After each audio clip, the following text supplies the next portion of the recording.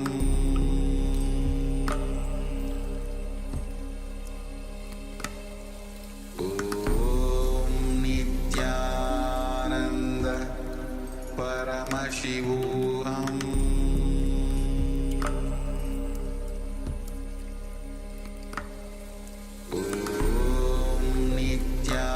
Nithyananda Paramashivoham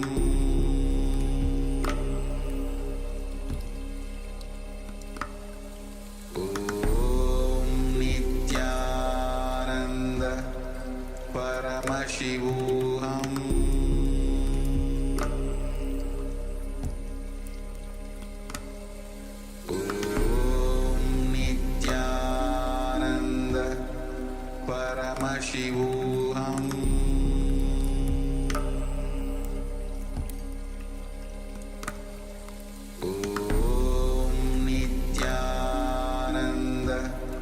Paramashivoham Nithyananda Paramashivoham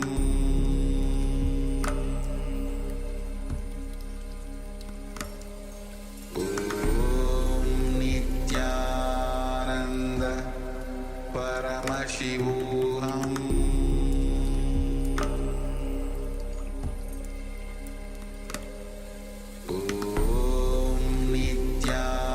Nithyananda Paramashivoham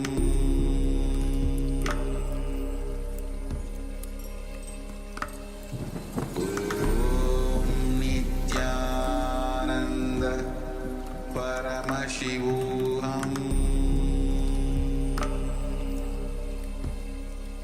Paramashivoham Nithyananda Paramashivoham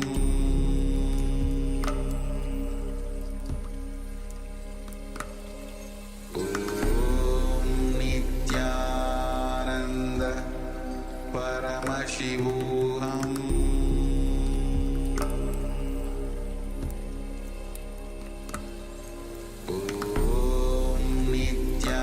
Nithyananda Paramashivoham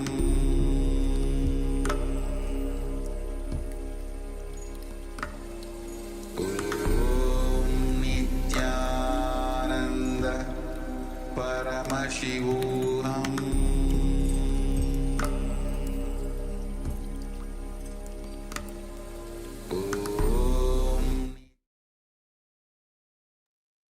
Now, slowly, very slowly, you can relax. You can open your eyes. You move your eyelids slowly. Let the light come in. You can open your eyes.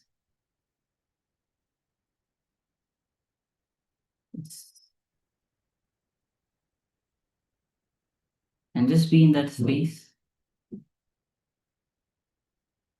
The space of manifestation.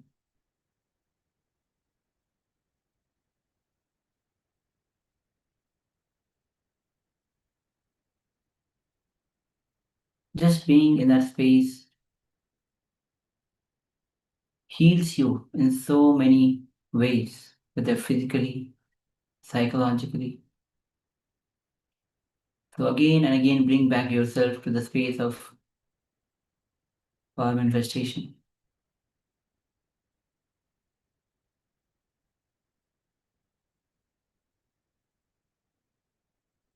Slowly, you can open your eyes and let's start sharing what Swamiji revealed to you. So please go ahead and take a moment and let's start sharing.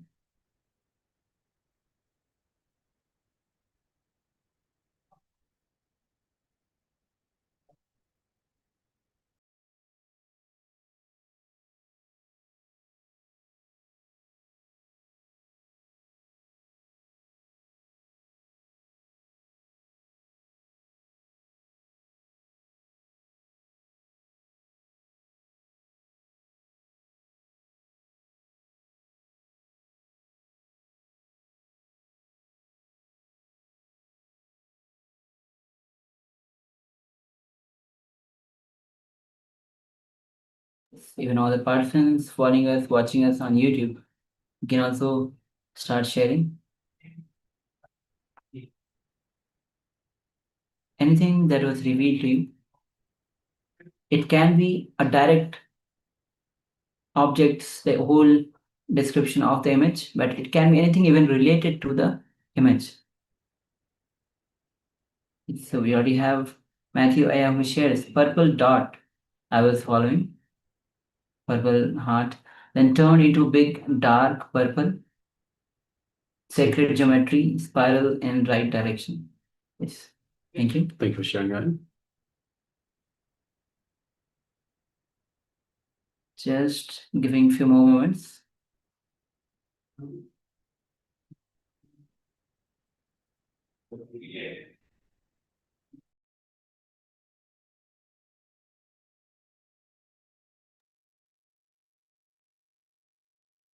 All right. So let's bring back the image. So yes, this is the image that we had projected. So as you can see, it's a nice beach view. The sun, which is mostly it's either sunset or sunrise, but nice view, and the whole golden color is there on the clouds, even in the water. Even a reflection of the golden color is falling on the sand, on which is on the beach, and there's small house-like structure just on the which watchtower, and this seems to be just a small fence dividing the beach and the land, and just beyond that there's land. There seems to be big buildings. Yes, so this is a whole image that we had projected. So purple dot, definitely the blue color, which is having various shades. We definitely have the even the pinch of purple color in that as well. Sacred geometry, spiral in right direction. So yes, thank you Aya, for sharing. As always, third eye reveals much more than that. When you are sitting with manifestation, you are manifesting. So with this, now we'll be getting ready to enter into the next revelation by Swamiji, which is going to be on Annamaya Kosha. So as Swamiji reveals, there are 5 koshas. And the first kosha is the Annamaya Kosha. Annamaya is the Anna means the food. So kosha, which is made of the physical body very much, which is we can see, we can feel. So Swamiji will be guiding us, taking us through this, and as the day progresses, Swamiji will be taking us even beyond the physical layer to the subtle koshas. So let's come to the space of listening as Swamiji reveals on the Annamaya Kosha.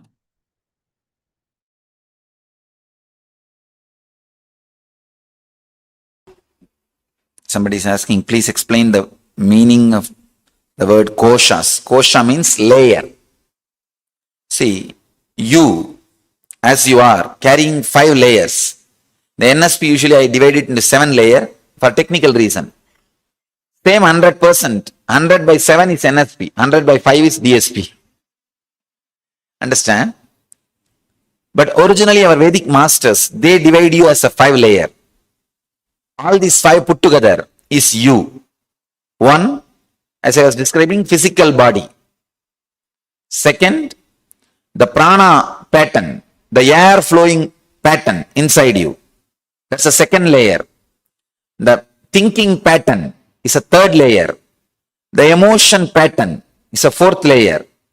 The consciousness, which has no pattern, the pure consciousness, that is, I can say the smell of the consciousness is Anandamaya Kosha. Smell of the consciousness is the 5th layer. So all these 5 layers put together is you. Is you. Please understand, experiencing these 5 layers consciously and experiencing a deep silence in these 5 layers is what we are going to do in these 2 days. So kosha means layer.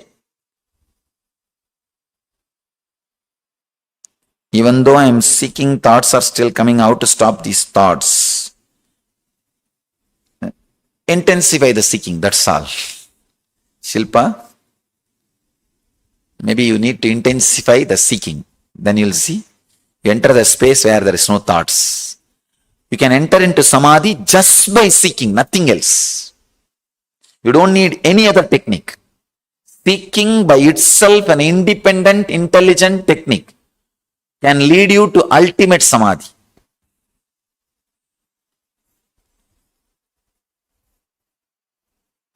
How do we practice this in day-to-day life? I'm a trainer at work and have 2 kids back home, aged 10 years. And Madhavi, you don't need to practice this seeking every day, in the house. It doesn't need to be practiced. It becomes quality of your life. You see, sometime, if some fight or problem comes in your life, even though you are doing all your routine, the deep depression will be there in the heart. For 3 days, you will be carrying that low mood, but you will be doing your work. When you can carry depression and manage your day-to-day routine, why not carry seeking and manage your day-to-day routine? It's possible. When you can carry this and manage your routine and kids, when you are depressed, do you think, oh, I have kids, I have a responsibility, why should I be depressed? I should not be. You don't. You carry your depression and manage day-to-day activity. Same way, carry the seeking and manage your activity. You will do it much better way. Please explain seeking with some example. I get lost most of the times understanding what exactly is seeking. Vidyadhar Reddy. Please understand.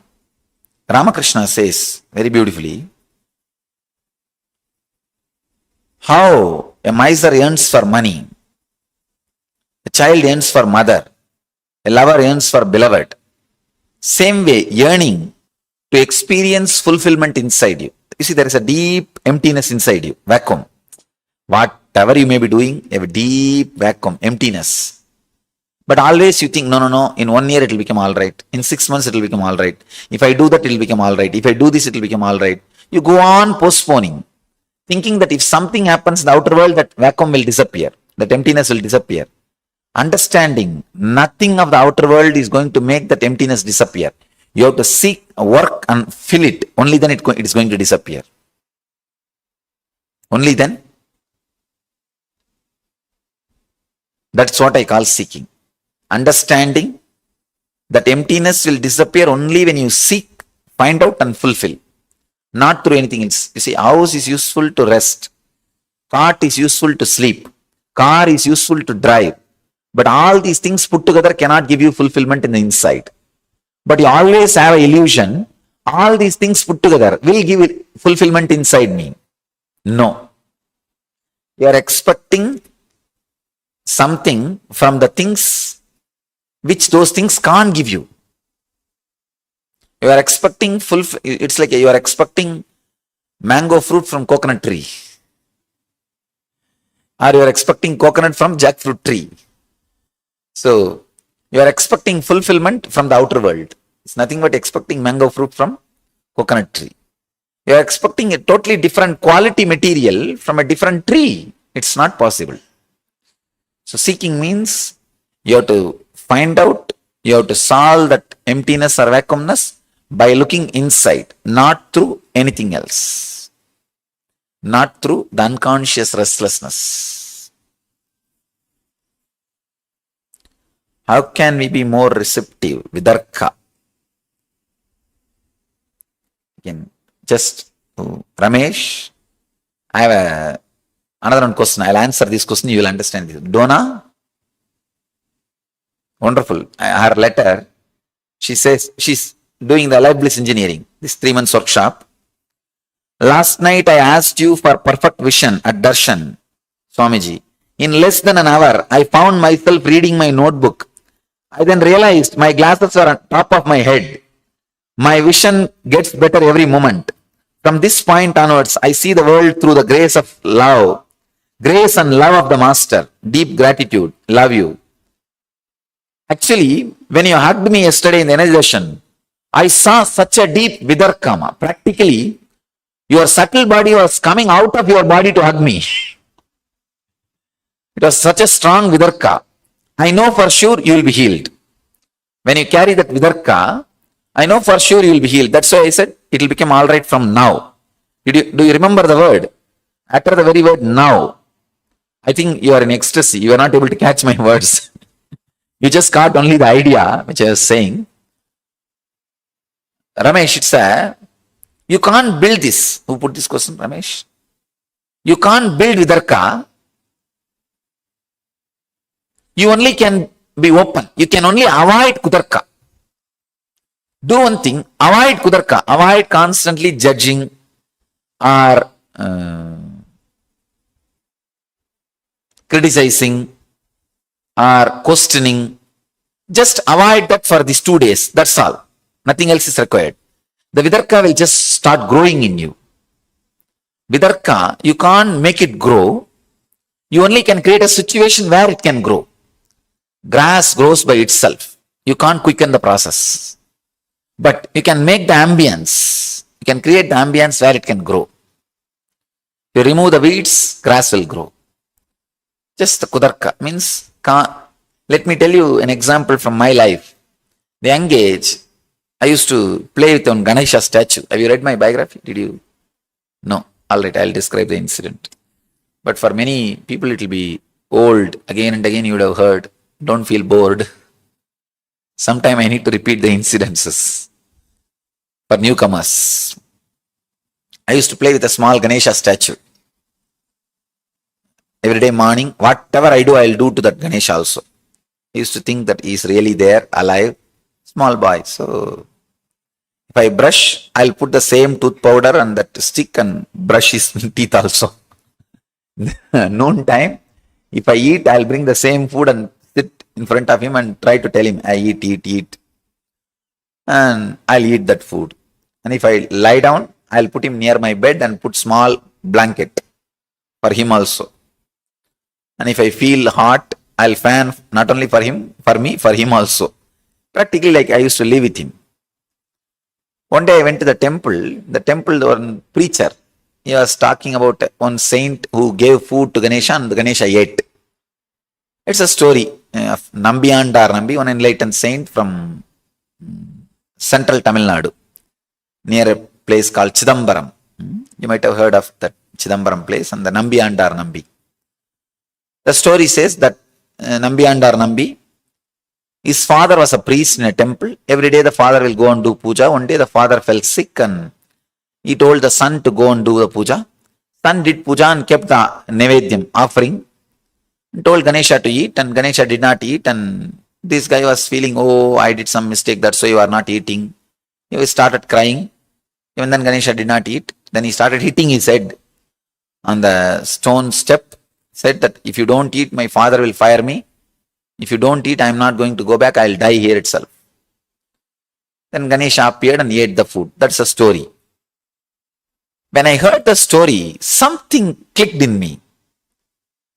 In Kathopanishad, there is a word, Shraddha Vivecha, means possessed by trust. Something happened in me. I was possessed by trust.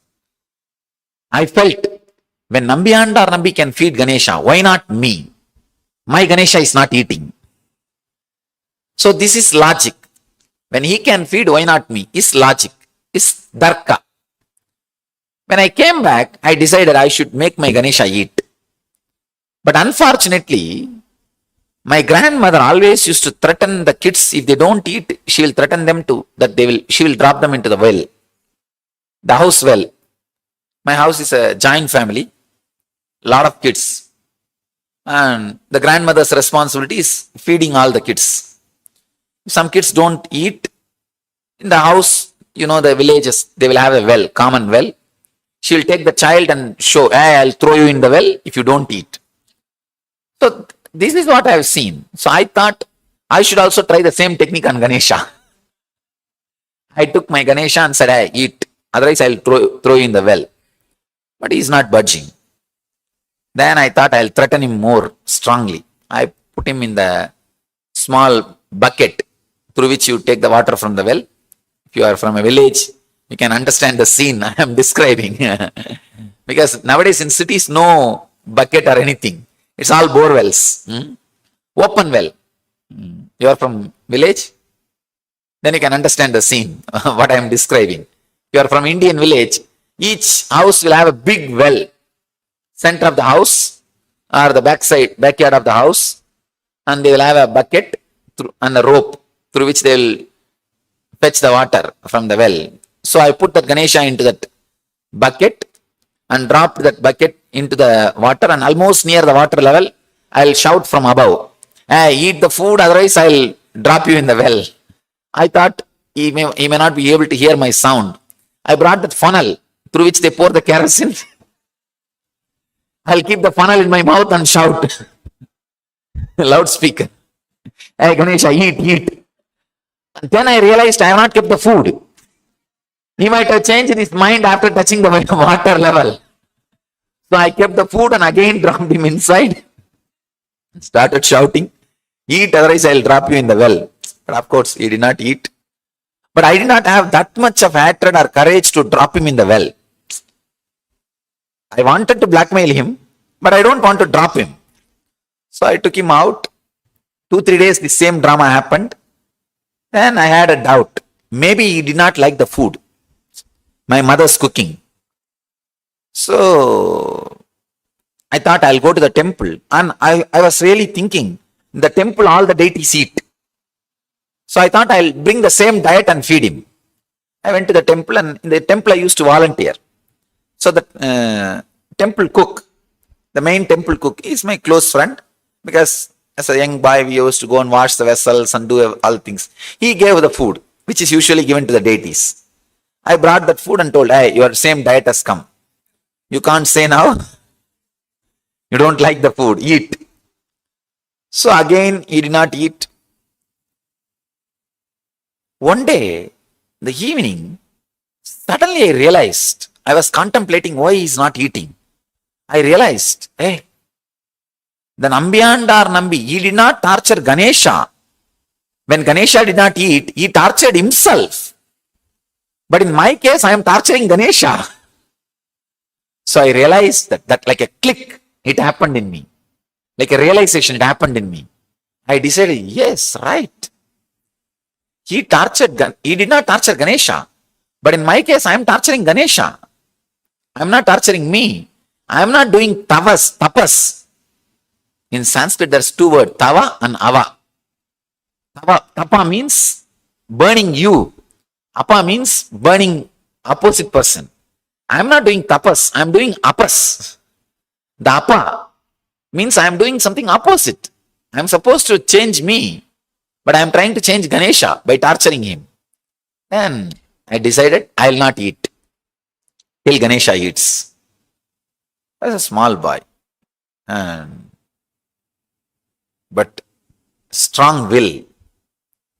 One day, did not eat. Second day, there was little temptation. I said, no, nothing doing. Come on, I'll see. I'll not eat. 2.5 days over. And 2.5 days evening, the third day evening, really I was feeling very giddy and almost like fainting feeling, but very strong will. Suddenly, I don't know whether I fainted and fell or got into the meditative mood or samadhi mood, kind of a samadhi mood. But I fell on the ground with closed eyes. I saw in the vision Ganesha eating the food which I put. When I opened my eyes, the body and mind was feeling so ecstatic and fresh, alive. It's like as if you met a person with whom you are experiencing a strong love, the feeling connection, the romance. You see, if you have a simple distraction, even if you meet that person, you will have only irritation. You will feel you are bound by that person. But if you have a strong feeling connection, the very darshan, seeing that person will create so much of joy. I had that such a deep ecstatic mood, that pure romance, that experience. When I opened the eyes, not only inside me was fresh and alive, I saw the food disappeared. It was not there. I don't know how you will understand. But I tell you, I am telling you the honest truth, the straight truth. People may question, who knows whether Ganesha ate or some rat would have come and ate when you are in Samadhi, who knows? I do not know whether Ganesha ate or is a rat ate. I don't know about that. One thing is sure, if Ganesha would have eaten the food, what prasad he will give for me? The joy and bliss and the faith, the strong trust, the deep bliss. He has given me that. Because of that, I know only Ganesha ate the food. Understand this scene. When I thought, when Nambiyanda or Nambi can feed, why not me? That is Darka. When I started torturing Ganesha, it's Kudarka. It's not the right thing to be done. Kudarka. But when I started doing tapas, when I started working on me, it's Vidarka. So if I make a statement, life is bliss, don't have Kudarka. No, it's a lie. Swamiji is telling a lie. It's not the truth. Have Vidarka. No. What he says must be right. I should work on me to experience it.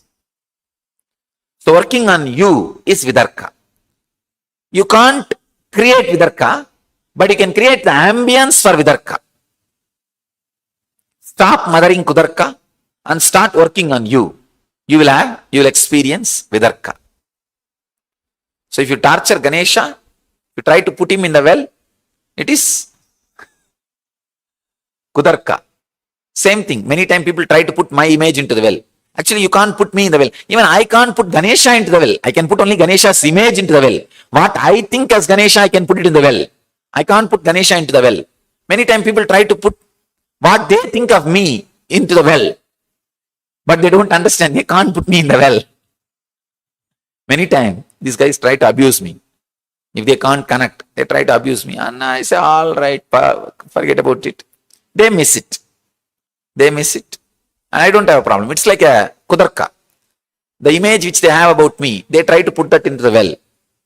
Actually, when I had the Kudarka, I was only suffering more. I was only suffering more. Ganesha never suffered. He was quite happy. Simply he was enjoying the whole drama. What is going on? Silly fellow. Trying to put me into the well. Or put my image into the well. Not even me. Put my image into the well. But when I turned into the Vidarka, even though I was not eating, I was not suffering. Understand? With Kudarka, even though you are trying to torture the other person, you will be suffering. Jaidev, sit straight. With Vidarka, even if you are trying to torture yourself, you will not be suffering. So don't mother Kudarka. Don't mother the negative judging attitude. And try to create a space where you don't entertain Kudarka. That's all. Simply the Vidarka will grow.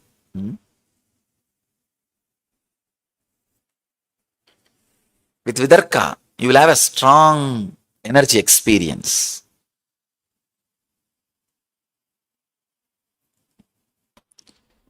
Is deep silence same as death? Murti, no. Murti Aduri? Vibrant silence, not dead silence. See, absence of words is a dead silence, negative silence. I don't feel intense seeking, or I don't have the feeling of the intense seeking. Please help. Just feel that you don't have. That itself is enough. Feel you don't have seeking. That feeling is enough. Will create seeking in you.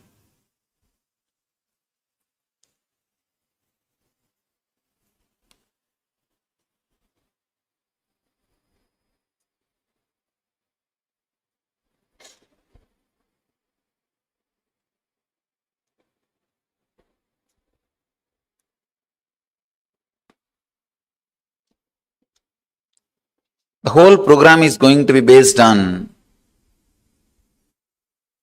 my unique message, be unclutched. I want all of you to know, even that word is not there in Oxford Dictionary. We did research.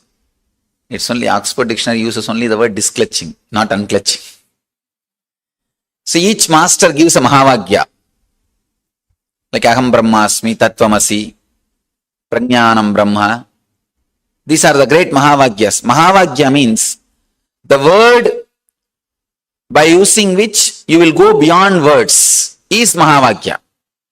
The word which leads you to the wordlessness is Mahavagya. So each master gives one Mahavagya. I can say, from my experience, can give you one Mahavagya, that is unclutching. Unclutching is the Mahavagya from my experience.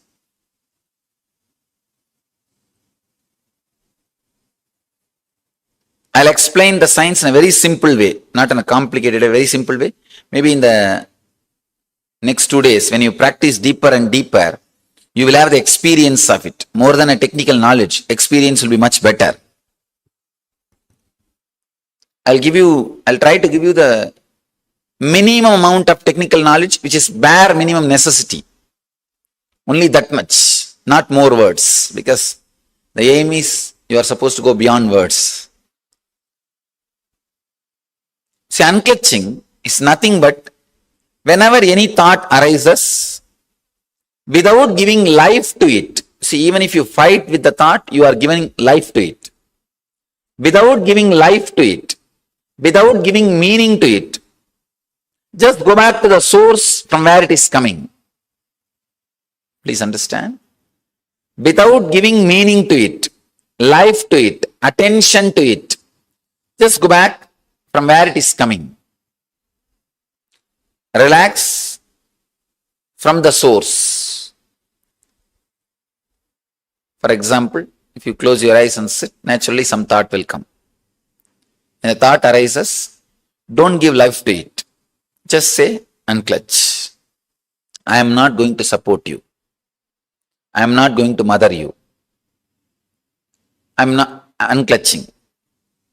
After a few seconds, again some thought will come. Again you will say, unclutched. After a few minutes, this unclutching idea will become one more thought. Unclutch from that. Unclutch from that. Means every moment you have to be completely aware, bright, what is going on inside you. Automatically every moment you will become aware, because the moment you relax, unclutching will become one more thought. Unclutching, unclutching, unclutching, like a mantra. Unclutch, unclutch, unclutch, unclutch, unclutch, unclutch, unclutch. So only if you are aware, you will unclutch from that too. I'll take you to the deeper and deeper levels of unclutching in these 2 days. The whole thing is unclutching and infusing intense silence into all the 5 layers. That is what you are going to do in these 2 days. One thing I am sure, having the glimpse of Jivan Mukti is one thing. Apart from that, this intense silence and unclutching will heal your body thoroughly. It will thoroughly heal your body and mind. That I can be sure. It will just heal your body and mind, because you never experience such a stress-free silent zone in your life. Rare opportunity. These 2 days, experience that stress-free, deep silent zone. Please understand the science. I am describing once more about this unclutching. Whenever any thought arises, without giving meaning to it, power to it, without going behind that word or the thought, just remember unclutch. Just remember the idea of unclutching. After a few times you will see, you don't even need to use the word unclutch. Just the idea unclutch is enough. You will be able to unclutch. Now first we will work on the physical body, Annamaya Kosha. 3 steps. First, we will boil, means get all the engrams you store, the stress and difficulties you store in your muscles, get them out. Then unclutch from the body. Then enter into the deep silence. 3 steps. You will feel The energy is spread all over the body in a harmonious way. Please understand, if you are storing too much of engrams, if I give you the example, you will understand. Morning, if you are afraid of your office and decisions and manager, boss and everything, you go and sit in the office 9 o'clock. By 9:30, you would have taken only 2-3 decisions, you will have shoulder pain. Means that fear engram, stress engram you store in the shoulder. The moment you go and sit, that engram gets activated, not because of number of decisions you made, just because of the fear you are carrying. Just because of the fear you are carrying. So be very clear. All you need to do is not to carry the stress engrams in your muscle memory. Actually, if you don't carry the stress engrams in your muscle memory, even if you do the same job, same routine, same lifestyle, you will not become tired. Your job or work is not responsible for your tiredness. The muscle memories you carry are responsible for your tiredness. The memories which you carry in your muscles, they are responsible for your stress or any physical illness. Now, we'll enter into the technique to release the engrams from the physical layer and unclutch from the physical body and enter into a very deep silence. It's a very powerful technique from Vijnana Bhairava Tantra. It's a technique from Shiva. As you all may be aware, there is a book called Shiva Sutras, which is 60,000 sutras. In that 140 sutras, one chapter is called Vijnana Bhairava Tantra. I have spoken elaborately on that Vijnana Bhairava Tantra. There is a technique, one technique from Vijnana Bhairava Tantra, very powerful technique. It can really straight away transform you, even once practicing once. I am not even saying this technique needs to be done every day. Even once is enough. See, I classify techniques into 2-3 categories. Techniques, if you do it once in the presence of master, that's enough. Technique, if you do it just once without even the master's presence, that's enough. Techniques which you need to do every day. Technique which you need to do every day is Nitya Dhyan. These techniques, if you do it once in the presence of master, that is enough. It will heal you and release many stresses and stressful engrams.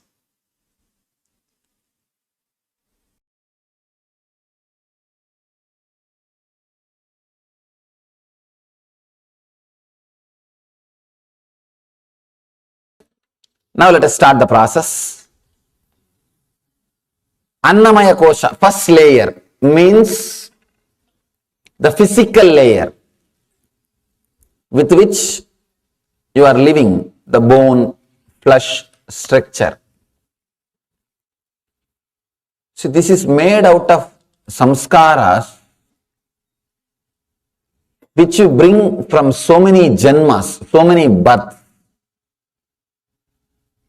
People ask me, Swamiji, do you believe in reincarnation? Many births. I tell them, no, I don't believe, but I know the truth. It is there. It's not belief.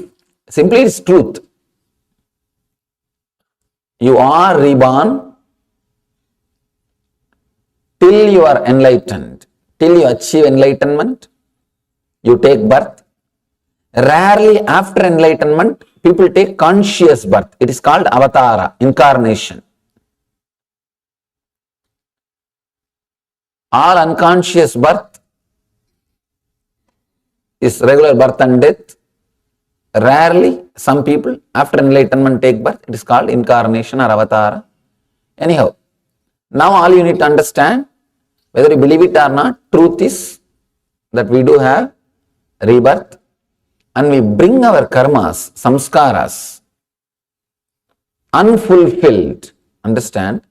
Unfulfilled samskaras. When we take this new body, usually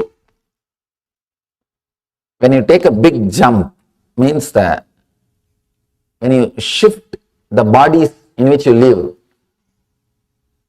like from fish to tortoise, from tortoise you jump to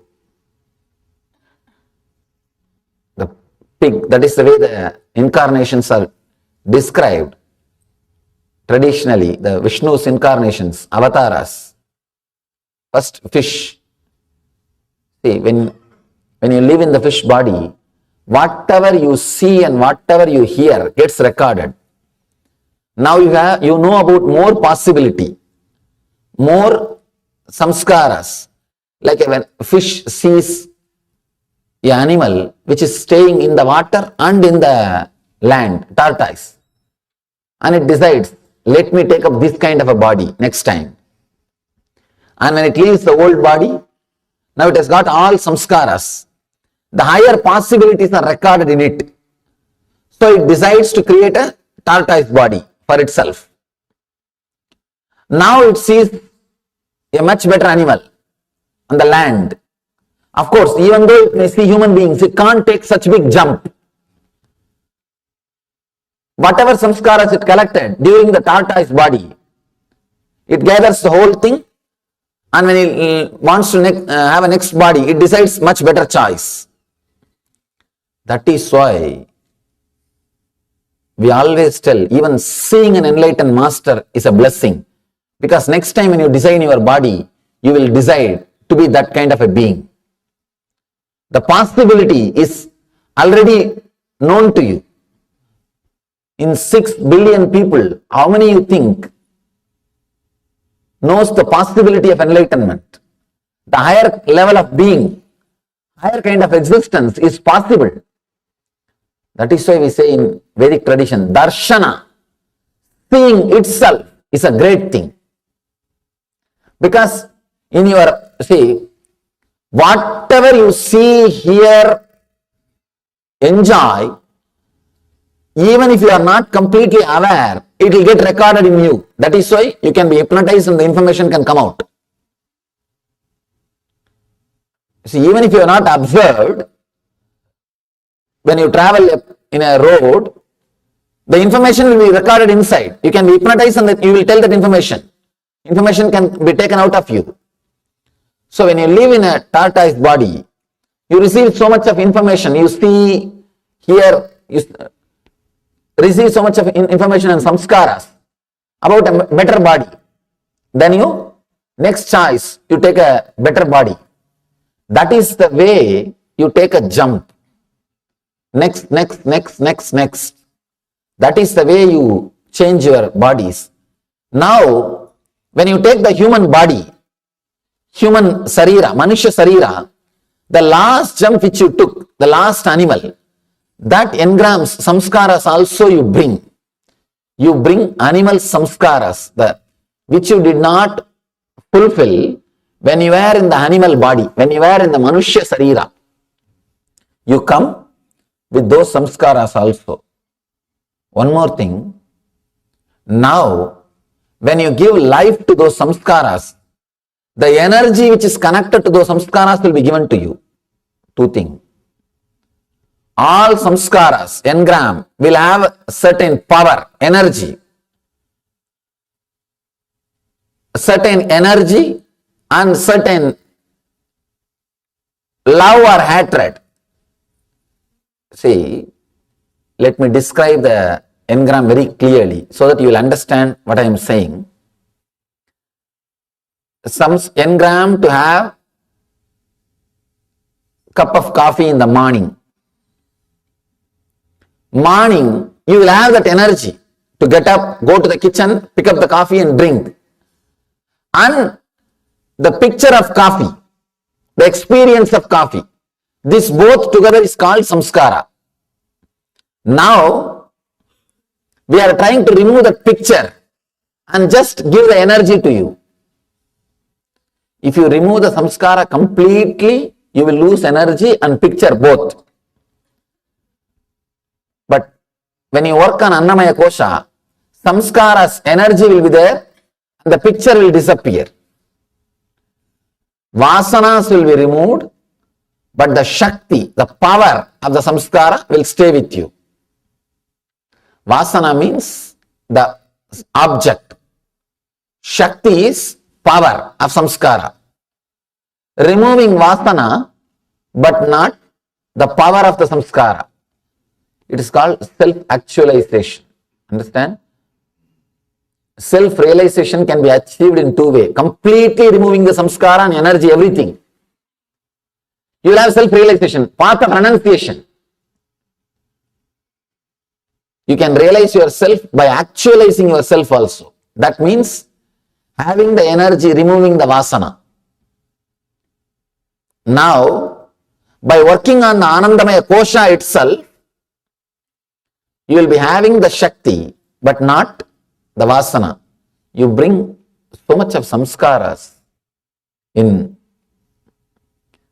from the different animal birth.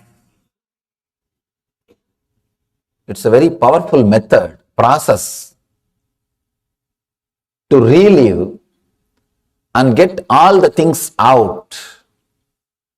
Get everything out of your being. Usually, only in a very close, intimate atmosphere, like a teacher training and all, only I give this meditation technique. It's a very powerful technique. You can't even call this technique. Again, process. Again and again, I want to remind you guys. It's a process, because technique means you can go and practice. You can't practice this. No. You can't do this in the house. It's a process. It doesn't work without master's presence. Direct presence. You go from a different bodies to different, you just travel from different levels to higher and higher levels, like a fish to tortoise and tortoise to pig to Nrsimha. Nrsimha means half man and half animal. And from there to Vamana, pygmy man. Man but short, pygmy guy. Then goes to Rama. Then Krishna. Growing system.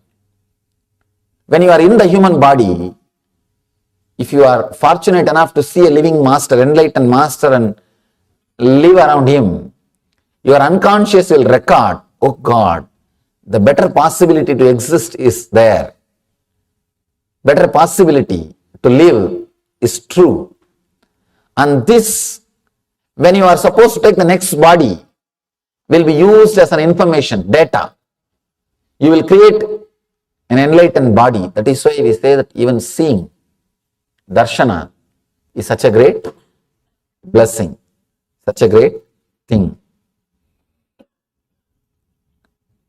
Now we will work on the Annamaya Kosha. How? Just start living all the animal engrams so that your Annamaya Kosha will become completely self-actualized. All the samskara which you brought with your body, with your Annamaya Kosha, becomes reality. Understand? You got so many samskaras from animal layer. Because you never allowed them to become reality, it expresses in your everyday life. You can see when you eat. You can see when you are angry, the animals expressing through you. And you can see when you are filled with lust, the animals expressing through you. Understand? Sometimes even you will feel frightened. What am I doing? What is going on? Till you allow the animal inside you to be completely fulfilled and relaxed, you can't escape from it. Because you are carrying those engrams. You are carrying those samskaras. It should be allowed to come out. It should be allowed to actualize itself. See, these engrams are so powerful. This is called prarabdha karma. This prarabdha karma is so powerful. If you allow them to work through you, they will empower you. If you suppress them, they will constantly depress you. you will be fighting with them. Whatever quality you are fighting with you, whatever way you are fighting with you, see, if you are fighting to control your anger, if you are fighting to stop smoking, if you are fighting to stop drinking, everything is directly connected to this Annamaya Kosha, animal layer. The samskaras which you brought from the animal level, animal layer, that is the, even for any addiction or anything, if you are fighting with yourself, responsibility is this Annamaya Kosha. Whatever may be the reason for your fight with you, the responsibility is the samskaras which you bring from.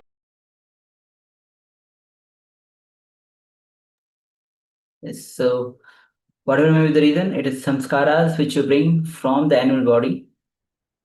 So we need to clean up. The whole Paramashivoham program is for cleaning all the samskaras, burning all the samskaras, whether it is through completion, through detox, through various ways, even through yoga, through puja.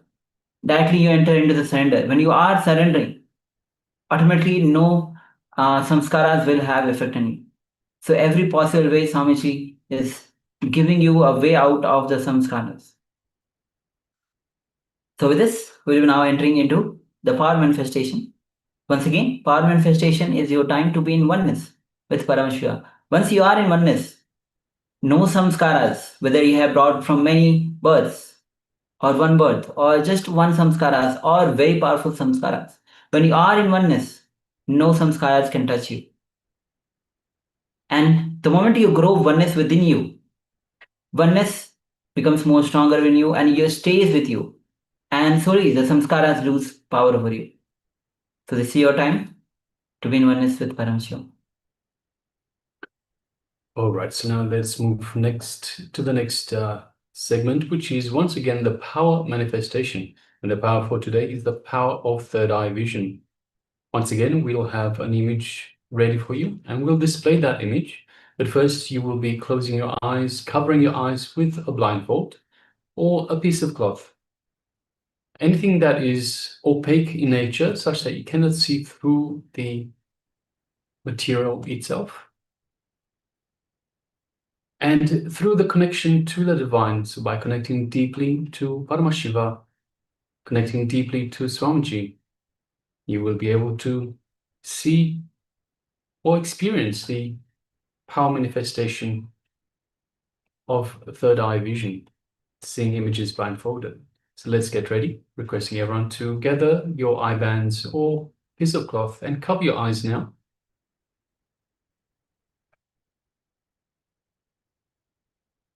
So everyone, whether you're on Zoom room, in the Zoom room on two-way, or you are following us on YouTube, take a moment and cover your eyes. Let's get ready for this power manifestation, the power of third eye vision.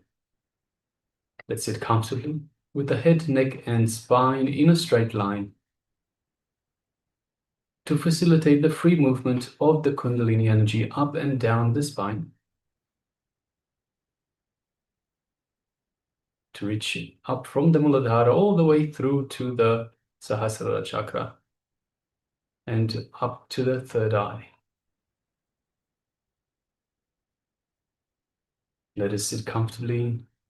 Let us bring our full awareness to our inner space. The inner space is just below the heart center and just above the navel center.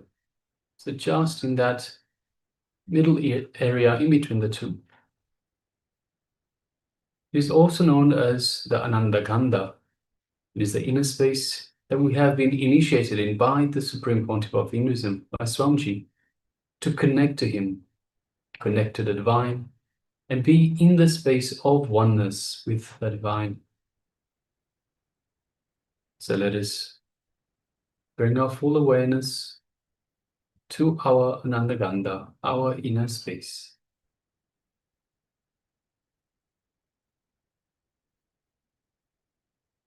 Let us feel the feeling connection we have to Swamiji, to Paramashiva, in our inner space.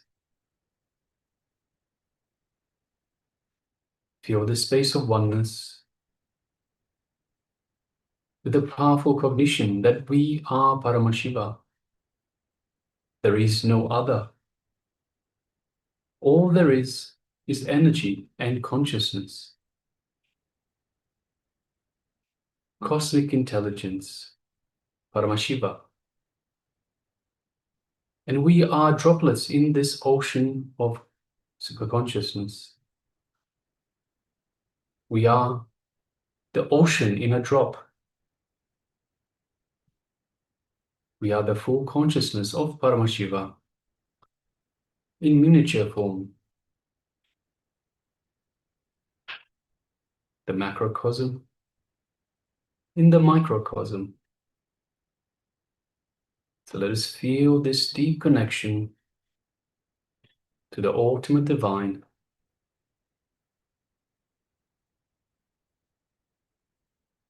In our inner space.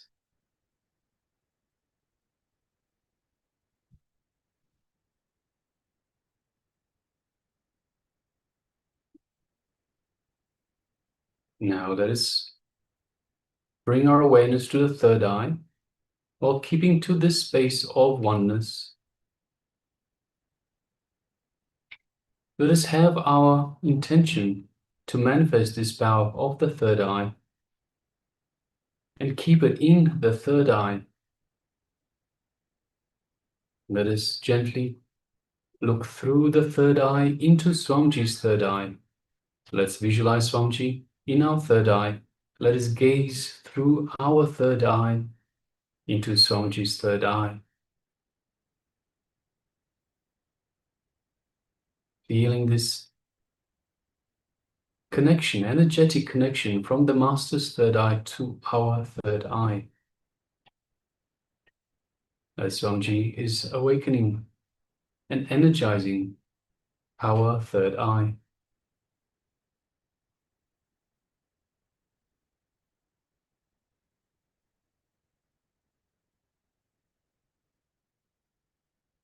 Now from this space of oneness with Paramashiva, with Swamiji, keeping our intention in the third eye, let us connect further by chanting the Mahavakya. Om Nithyananda Paramashivoham. Om Nithyananda Paramashivoham. Om Nithyananda Paramashivoham. Let's continue chanting this Mahavakya throughout the power manifestation from the space of oneness with the ultimate superconsciousness. Let us start manifesting this power of third eye vision, seeing images blindfolded. The image is being displayed for you now. Let us begin. Paramashivoham.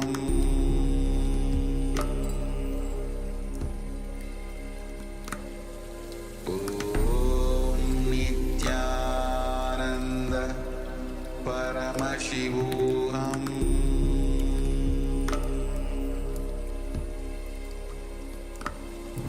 Om Nithyananda Paramashivoham.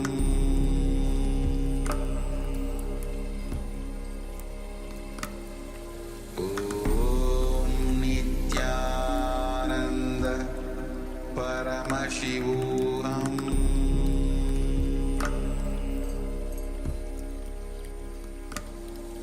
Om Nithyananda Paramashivoham.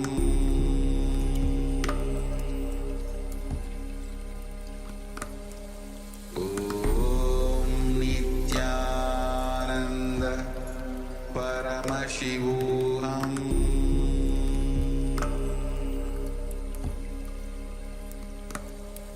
Om Nithyananda